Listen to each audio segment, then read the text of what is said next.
శ్రీ గురుభ్యో నమః. శ్రీ మహాగణాధిపతే నమః. శ్రీ మాత్రే నమః. Welcome to Meeravani YouTube channel. మీ డాక్టర్ సుందరి ప్రేక్షకు నమస్కారం.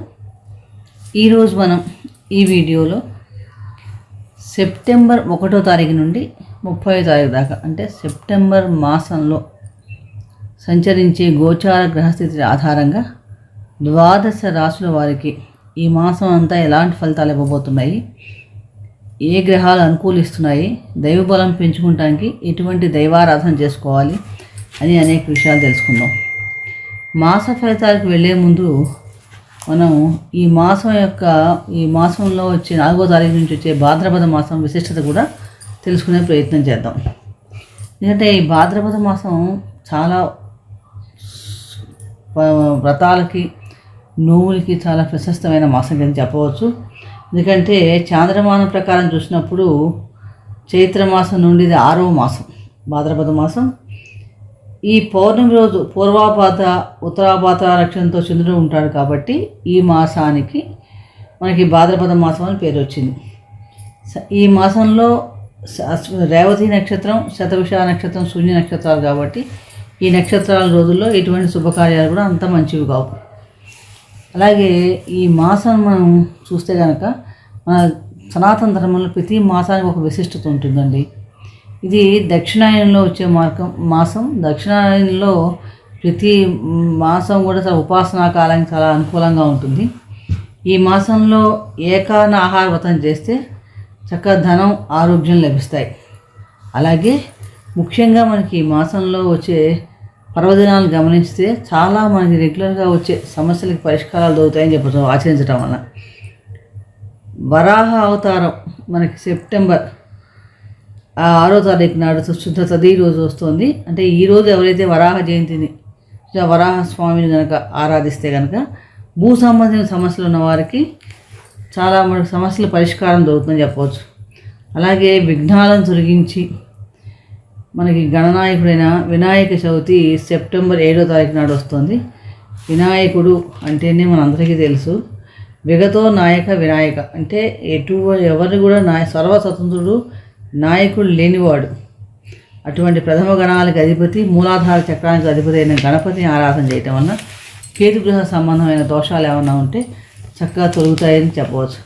అలాగే స్త్రీలకు రజోదోషాన్ని తొలగించే ఋషి పంచమి వ్రతం సెప్టెంబర్ 8న వస్తుంది. ఇది ఎవరైతే ఆచరిస్తారో వాళ్ళకి గర్భ సంబంధమైన దోషాలు తొలగటంలో చాలా ఉపయోగకరంగా ఉంటుంది.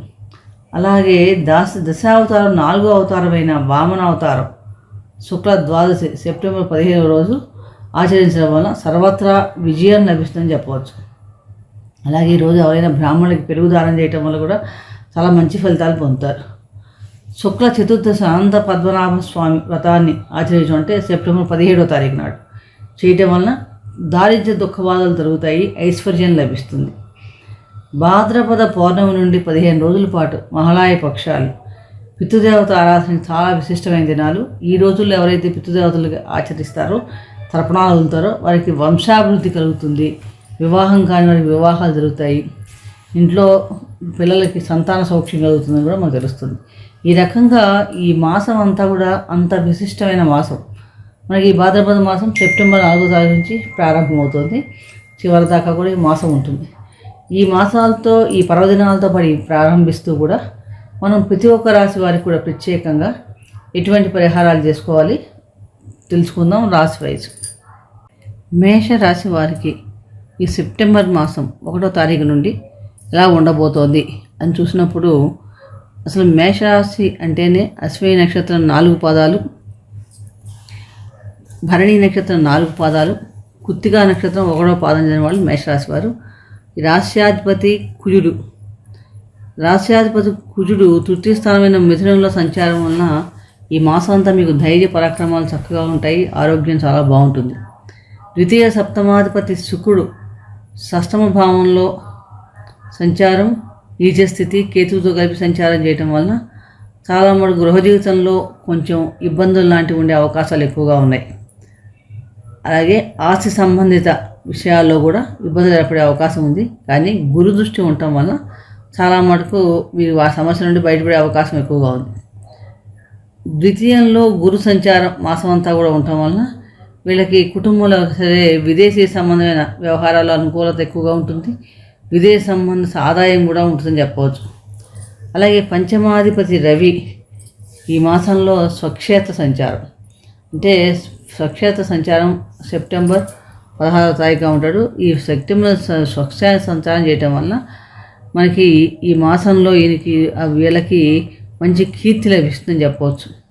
అలాగే జీవితంలో అపారమైన అదృష్టాన్ని కూడా కలిసి వస్తుందని చెప్పవచ్చు. ఏమన్నా నిజ జీవితంలో ఎలాంటి అడ్డంకులను కూడా చక్కగా ధైర్యంగా ఎదుర్కొంటారు వీళ్ళు.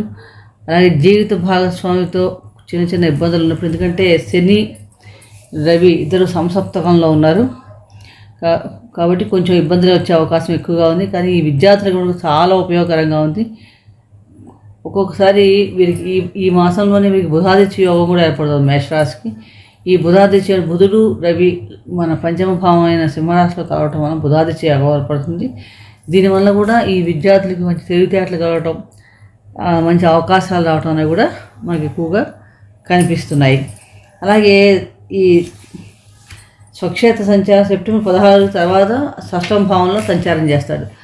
దీనివల్ల వీళ్ళకి మళ్ళీ ఎందుకంటే కొంచెం ఈ సమయంలో కొంచెం తెలివైన నిర్ణయాలు తీసుకోవటం, ఉద్యోగం ఉండటం, అలాగే ఉదర సంబంధమైన సమస్యలు ఏర్పడే అవకాశం కూడా ఎక్కువగా కనిపిస్తుంది. కాబట్టి ఇక్కడ కొంచెం జాగ్రత్తగా ఉండాలి. అలాగే దశమ లాభాధిపతి అయిన శని వక్రించి లాభస్థానంలో సంచారం. దీనివల్ల వీళ్ళకి ఏంటంటే ఆకస్మికంగా ఆర్థికంగా లాభపడతారని చెప్పవచ్చు. ఆదాయం ఆర్థికంగా సడన్గా అంటే పెరగడం అవకాశం ఎక్కువగా ఉంది. విద్యార్థులకి ఈ నెల సెప్టెంబర్ 15 వరకు తెలివితేటలు కొంచెం సక్రమ మార్గంలోనే ఉంటాయని చెప్పవచ్చు. 16 నుండి కొంచెం మిశ్రమంగా ఉంటుంది. ఆటంకాలు ఏర్పడే అవకాశం కూడా ఎక్కువగా కనిపిస్తుంది. ముఖ్యంగా మనకి వ్యయ స్థానంలో రాహు సంచారం వల్ల నిద్రలేమి ఉండటం కానీ విదేశ సంబంధమైన వ్యవహారాల అనుకూలత గోచరిస్తోంది. మొత్తం మీద మేషరాశి వారికి చాలా మటుకు అనుకూలమైన ఫలితాలే ఉన్నప్పటికీ మరింత అనుకూలమైన ఫలితాలు రావాలంటే కనుక గణపతి ఆరాధన చేసుకోవడం చాలా మంచి ఫలితాలు ఇస్తుంది. అలాగే మహాలక్ష్మి ఆరాధన కూడా మేలు చేకూరుస్తుందని చెప్పచ్చు. ఈ మాసంలో మీరు కుదిరినప్పుడల్లా బియ్యాన్ని బెల్లాన్ని దానం చేయడం వల్ల కూడా చాలా మంచి ఫలితాలు పొందగలుగుతారు. అలాగే సుబ్రహ్మణ్య స్వామి ఆరాధన చేసుకోవడం వల్ల ఉత్తమమైన ఫలితాలు పొందడం ఎటువంటి సందేహం లేదు. మరొక రాశి గురించి మరొక వీడియోలు తెలుసుకునే ప్రయత్నం చేద్దాం. ఈ వీడియో మీకు నచ్చినట్లయితే లైక్ చేయండి, షేర్ చేయండి, సబ్స్క్రైబ్ చేసుకోకపోతే సబ్స్క్రైబ్ చేసుకోండి. సర్వే జనా సుఖినో భవంతు. శుభం భూయాత్.